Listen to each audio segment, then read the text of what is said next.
Hello everyone. In our previous video, we learned how to use the laws of logarithm to simplify some logarithmic expressions. In this video, we learn how to solve some logarithmic equations. Let's dive into it. So we are given these 4 logarithmic equations to solve, and we'll be applying the laws of logarithm to provide the solution to this question. Let's get started. So for A, we have that log 4 to base y plus log 64 to base y is equal to 4. Now recall that from the product law or from the addition law of logarithm, if we have log of m to base a plus log n to base a, this is equal to log of m multiplied by n to base a. So if we apply the law here, we have that this becomes log of 4 times 64 all in base y equal to 4. So 64 times 4 is giving us 256 in base y equal to 4. Now, if we apply the relation between logarithm and indices, this can be expressed as 256 is equal to y to the power of 4. Now, at this point, how do we obtain the value of y? So, to obtain that, we have to find a way to express the value at the left-hand side to have a base that is raised to an index of 4. So we know that 4 to the power of 4 is equal to 256. So therefore, we have it now that this becomes 4 to the power of 4 equal to y to the power of 4. So since their powers are the same, we equate their bases. So therefore, we have that y is equal to 4. Now, let's provide the solution for question number B. So for B, we have that 8 to the power of y divided by 4 is equal to log of 16 to base 2. So since we have base 2 here, we will express 8 in the powers of base 2, and then we express 16 in the powers of base 2 for us to simplify the equation. So we know that 2 to the power of 3 is equal to 8, and 2 to the power of 4 is equal to 16. So therefore, we have that 2 to the power of 3 all multiplied by an index of y divided by 4 is equal to log 2 to the power of 4 in base 2. So the left-hand side becomes 2 to the power of 3y divided by 4 equal to, from the index law of logarithm, we know that this can be expressed as 4 multiplied by log 2 to base 2.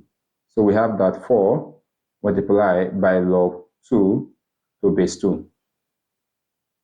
Now recall that logarithm to each base is 1. So log 2 to base 2 is equal to 1. So this becomes 2 to the power of 3y divided by 4 is equal to 4. Now looking at the left-hand side, we have a base of 2.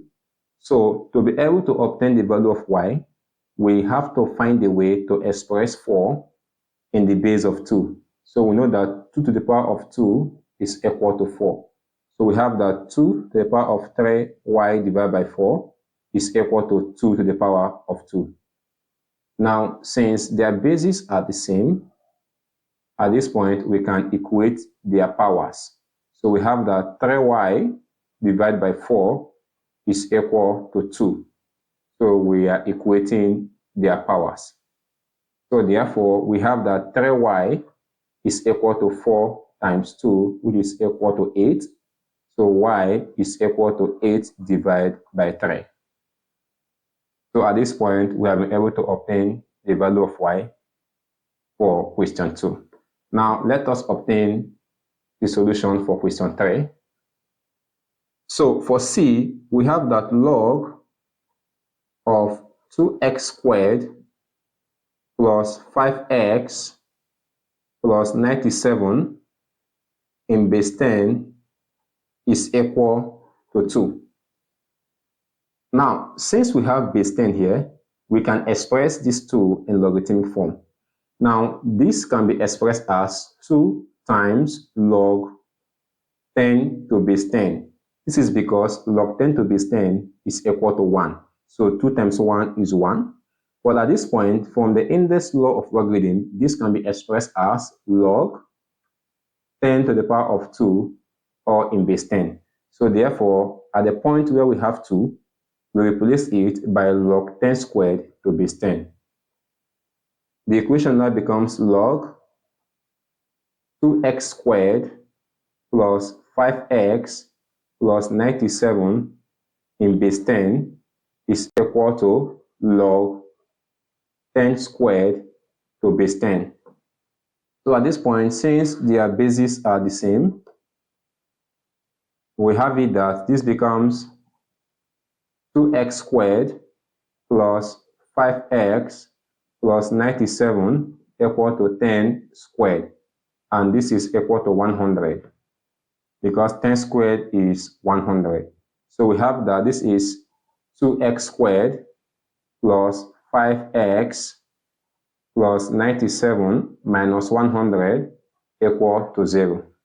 So 97 minus 100 is equal to minus 3.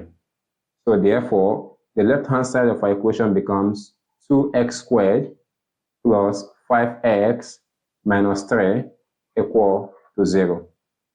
So at this point, we'll be using the factorization method. So at this point, we will look for two integers that their product is equal to -6 and their sum is equal to 5. So the two integers are plus 6 and minus 1. This is because 6 times minus 1 is equal to minus 6 and 6 minus 1 is equal to 5. So therefore, the equation at the left-hand side becomes 2x squared plus 6x minus x minus 3 equal to 0. So at this point, if we group the left-hand side, we can factor out common terms. So for the first bracket, the common term there is 2x because 2 is a factor of 6. So we have 2x, open a bracket, x will remain here, plus what will remain here is 3. Also at this point, 1 is common, so we have minus 1, open bracket, x plus 3 equal to 0. Now, if you multiply minus 1 times s, you have minus x, and minus 1 times plus 3, you have -3. The next step now is that we factor out x plus 3. So this becomes x plus 3 multiplied by 2x minus 1 equal to 0. So therefore, this is x plus 3 equal to 0, or 2x minus 1 is equal to 0. So at this point, x is equal to -3, or at this point, x is equal to 1 divided by 2. So therefore, we have been able to obtain the value of x for the third question. Now, if you don't know how to factorize a quadratic equation, visit our equation playlist where we factorize a lot of quadratic expressions, and we show you the secret behind factorizing any kind of quadratic expression. Now, let us solve the last question.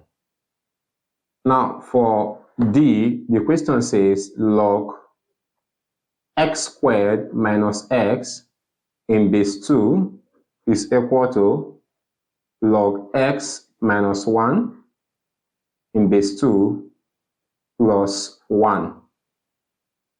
So the first thing we do is that we move this logarithmic expression here to the left-hand side. So we have that this becomes log x squared minus x, or in base 2, minus log x minus 1, or in base 2, equal to 1. Now, from the division law of logarithm, we know that if we have log m to base a minus log n to base a, this can be expressed as log of m divided by n or to base a. So we apply this law at the left-hand side. So therefore, the left-hand side of the equation becomes log of x squared minus x divided by x minus 1 equal to 1. And don't forget that this is in base 2.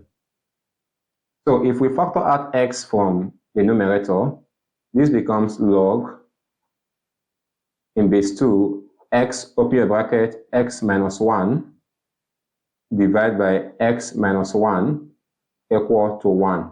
So x minus 1 can cancel out. So therefore, we are left with log x in base 2 equal to 1. So if we apply the relation between indices and logarithm, this can be expressed as x equal to 2 to the power of 1. So therefore, x is equal to 2. So at this point, we have been able to obtain the value of x. Thank you so much for watching, and we hope you have found the video helpful. The next concept of logarithm we will discuss about is known as substitution in logarithm. Sometimes there are times they will give us the value of some logarithm and they will ask us to substitute into the question. So look out for the next video on the topic of substitution for logarithm. Thank you once again for watching, and if you are new to our channel, please do not forget to like this video and subscribe to our channel. Thank you for doing that, and I will see you in my next video. Bye.